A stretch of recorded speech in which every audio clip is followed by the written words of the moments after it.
What's up, everybody? Welcome back. This video goes out to all the ideas guys out there that are finally learning how to build some cool stuff using AI tools. And don't get me wrong, it is pretty cool. As a ideas guy myself, one of the big bottlenecks in my life was the fact that I did not dedicate the time necessary to be able to build an incredible product, meaning I never learned how to really code. I had gone through some boot camps. I knew how to code some Python, some Node.js backends. I could code in React, but I was not by any stretch of the imagination a proper software developer. That's why over the past year, realistically past 3 to 4 months, with all of the changes to new AI-enabled IDEs like Windsurf and Cursor, it has been a little bit of a playground. Super fun and able to build really awesome shit. But one of the biggest bottlenecks in that process, bar none, has been designing UI, designing components, designing a user experience that doesn't suck. A lot of the people out there who I think are doing great stuff teaching you how to get up and running with these tools, unfortunately build some kind of basic stuff, or they build things that are just wrappers on someone else's UI. And while that is really cool and you can do really awesome stuff with that, it doesn't solve the problem of needing to learn how to leverage these tools to build your own user interfaces that are actually good. I'm sure you've heard about a lot of these tools. You have Lovable, you have v0.dev, you have Replit, you have Bolt. A lot of really cool tools that can take you from being a complete beginner to building something that actually works. But if we want to start building stuff that aren't basic to-do lists or note-taking apps that also look really nice and you'd be proud of having as a production app, we have to learn how to code. We have to learn how to prompt the AI to build us stuff that actually doesn't look like poop. Especially once you start adding specific features into the mix with anything you're building, sometimes the AI just goes off and starts doing some random stuff. And so in my experience, there's a few different ways that you can pull something like this off. There are 3 of them. Number 1, you can prompt your way to ultimate glory. You can sit down, you could start asking ChatGPT how to design, teach me how to, everything you know about being a designer, and then package that together into your nice little prompt. And then you can explain to it what you want the app to look like, and it can go out and it can kind of fill that thing in. So that's option number 1. You could then take that output, give it to a Replit, a Lovable, a v0, Bolt, whatever it is, and get something back that at least doesn't look completely horrible. Your second option, which we'll also look at, is that you can use a UI library. There are awesome libraries out there like Magic UI that are able to build some pretty nice stuff. But again, we run into another problem where most of these UI libraries or component libraries are built for web development and not app development on mobile devices. And those are 2 different beasts. Which brings us to number 3, a prompt that I have constructed that I'm going to give you guys that takes the best of both worlds using actual real world UI patterns. And I'm going to show you a really cool place to go and find those, so stay tuned. And 2, how to prompt the system so that it has a really clear idea of what we are trying to build. And when you merge those 2 things together, you get outputs that are actually kind of cool. So that being said, let's hop in and look at our first option, which is a basic design system prompt. So here we are in our first example, which is our basic, hey, let's ask ChatGPT or whatever your language model is to just build us a design system, right? I'm not a designer, but hey, this thing probably has been trained on books about how to design products. So let me ask it that type of stuff and see what it can give us. And so again, if you have been living under a rock, welcome back. But the co-founder of ChatGPT showed us how he prompts ChatGPT, which is goal, format, warnings, context. And that is what we are going to use right now. So what is the goal of this prompt? Your goal is to form a comprehensive design system for a web application, meaning a user should be able to take your output and build a web application based on your UX, UI descriptions, typography, color palettes, etc. That being said, The user in question is a complete amateur and knows nothing about product design, so you need to fill in the blanks, right? So we're saying like, hey, I know that this stuff is part of product design, but I don't fully know what that entails as a skill. And so you're gonna have to fill in the blanks. So we're giving it a goal. We're telling it how to format the outcome. So the way that I'm thinking of this is I want something that I can go reference that's like a documentation where I can look at all of the different components, like a button or a modal window or a header or whatever it might be, and how those things need to be designed. So we go through and say, that's how I want you to output it for every single one of those components or aspects. I want you to describe in as much detail how that fits into the overall system.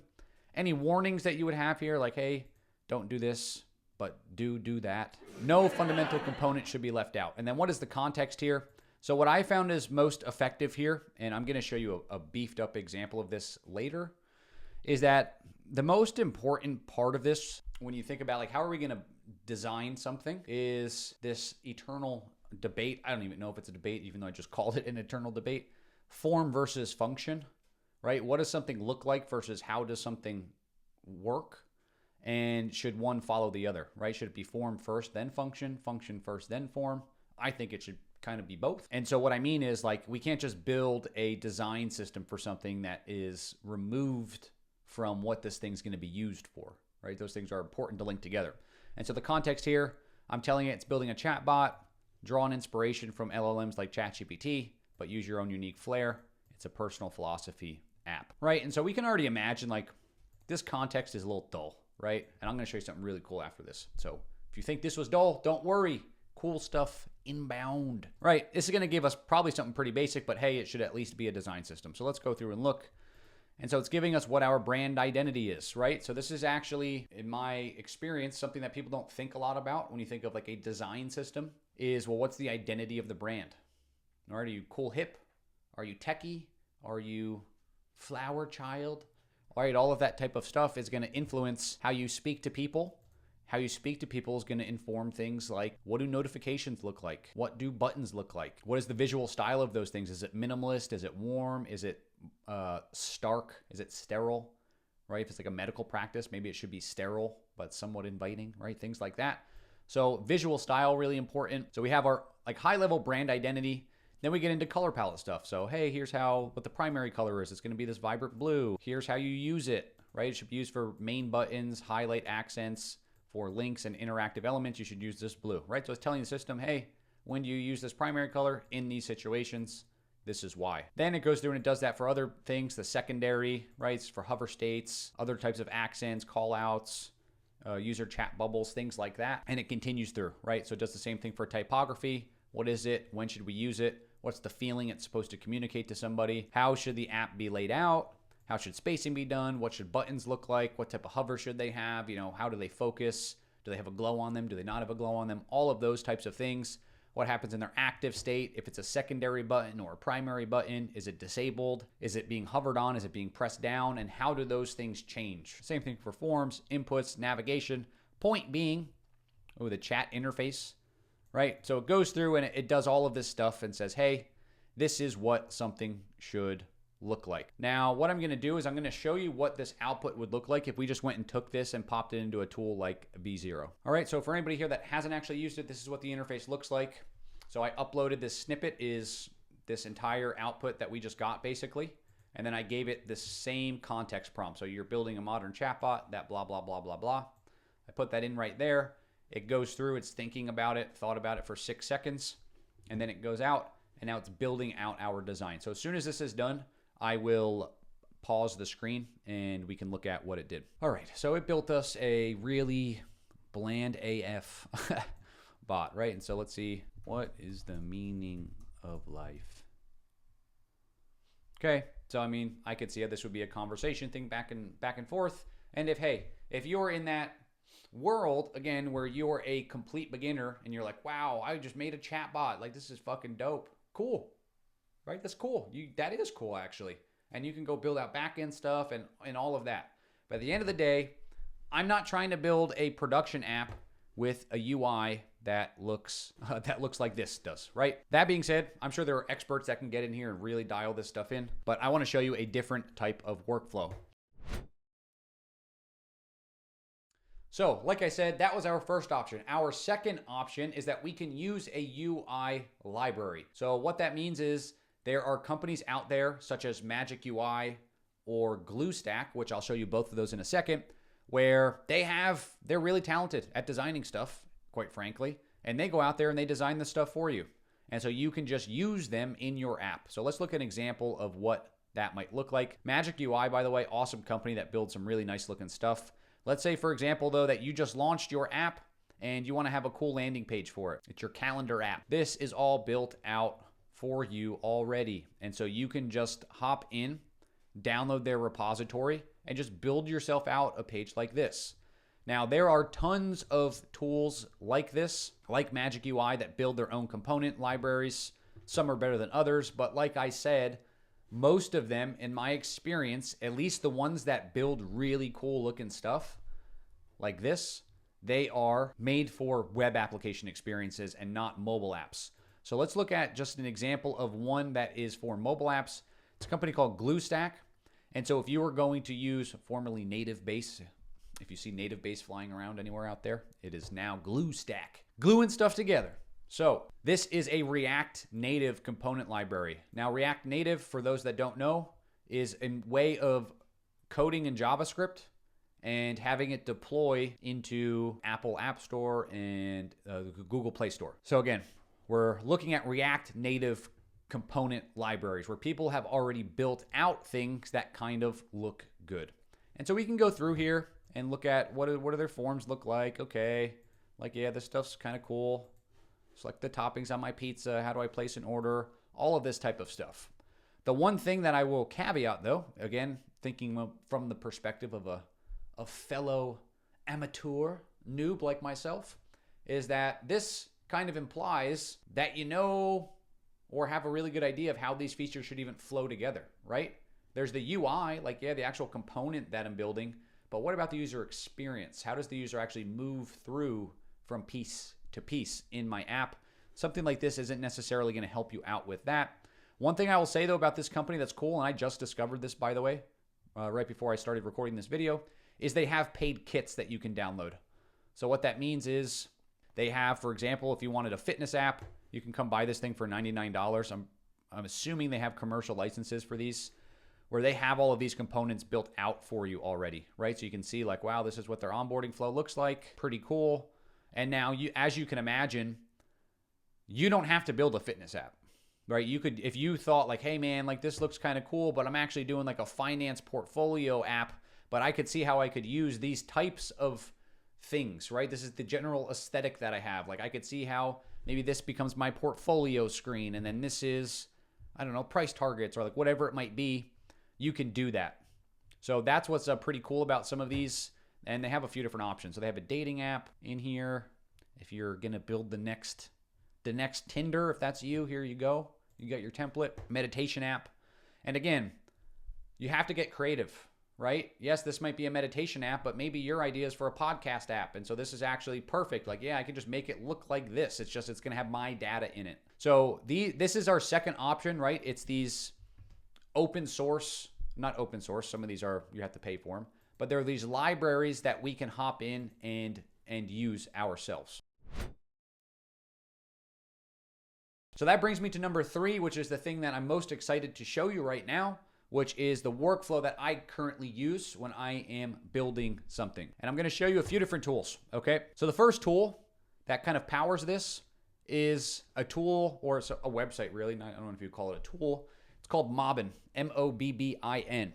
Now, the reason that I love this tool, if you don't know what it is or haven't heard of it, is they go out, they find all of these really popular production apps, think Spotify, Airbnb, Gymshark, Brex, right? Categorize them all up here. And they literally screenshot every single screen from that app. And so they do it for iOS apps, for Android versions of those apps, as well as actual websites or web applications. And so this is awesome because what we can do is we can come through here and we can use some of these apps as inspiration for ourselves. And now one of the things that I really like about this, let's just pick one of these out for purposes of just looking at this, personalized astrology. This looks, I mean, kind of cool. Could be used for something, I guess. So what we can do is we can come through here and we can look at flows. So if we wanted to look at like, what does the entire onboarding flow look like? They have all of those piece by piece. So it's got the splash screen, then it loads into this screen. When someone hits this, they go here, right? And it puts you through that entire user onboarding process. And so as you could imagine, maybe you're future pacing where I'm going with this. If I'm going to build out my own home screen flow, for example, and I'm looking at this, it's like, man, yeah, that could actually really work for what I'm trying to communicate to somebody, right? So let's just take an example. Let's say we were building a Stoic philosophy companion, and we come into this home screen and it's talking about do wear pantsuits. We could come in here and say, I don't know, this is what Marcus Aurelius has to say today. And it's this, this, this, and then don't do this, this, this. And then maybe you have some sort of AI back and forth conversation that can be had with the system. So point being is we can come through here, we can look at their screens, and then we can download the screens, okay? And this is where we're going to get into what I was alluding to earlier, okay? So let's look at what this process looks like. If you're going to follow along and do this, by the way, what I would recommend you do is go through and pick out one of these and just download the screen. So again, if I'm coming back to here and say this is like, man, I think this is an awesome, really cool looking pricing page, right? This is an awesome pricing page. I want to build that out for my app. Just come and download the screen, and then you'll be able to follow along with what we're doing next, okay? So the first piece of this, again, going back to that conversation we had about form versus function, or function versus form, or which came first, the form or the function, we need to tell it how this thing is going to actually work, right? If we're accepting the assumption that we're going to use a reasoning model, like I'm using here, ChatGPT 01 Pro, we're going to use a reasoning model to really think through these problems. Well, then let's tell it exactly how this thing is going to work so that it can really think through how an app like this might actually work, okay? And so I have this prompt up here, which I will give you guys access to. This is part of like the actual prompts that I use when I'm building a new app. And so I just tailored it for this use case a little bit. And so let's look at it. I'd like for you to help me brainstorm the overall structure of my application.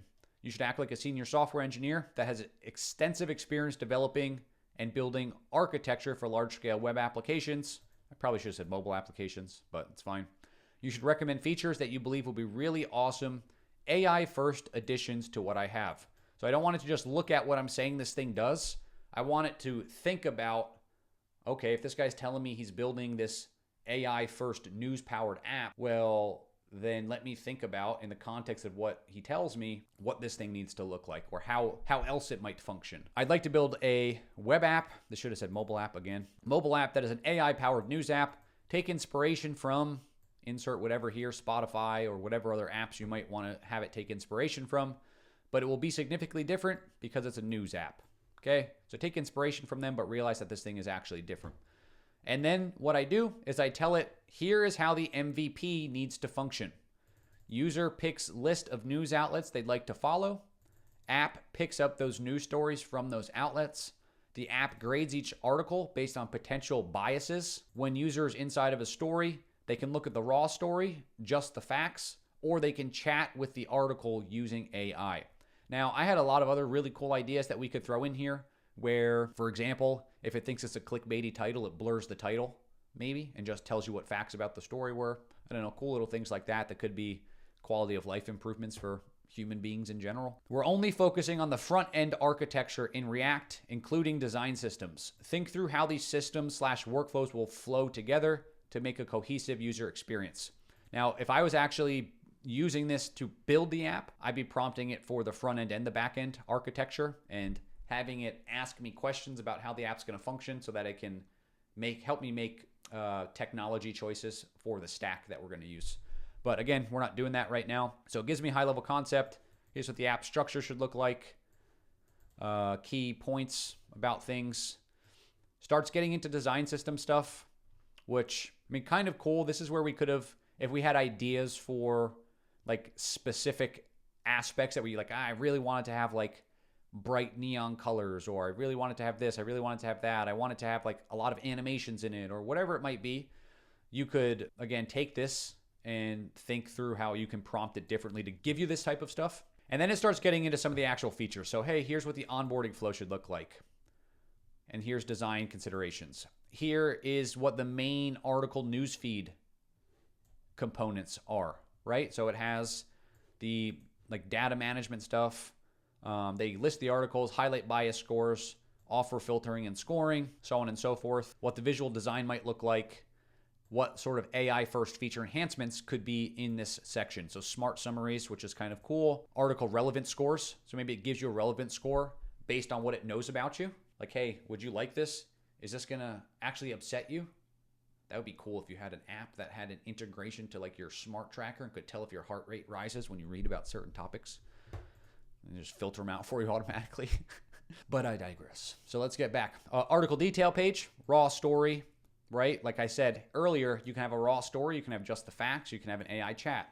And so it's giving us ideas for how this might look, what the layout components would look like, and then continues to go through and give other design considerations and feature considerations.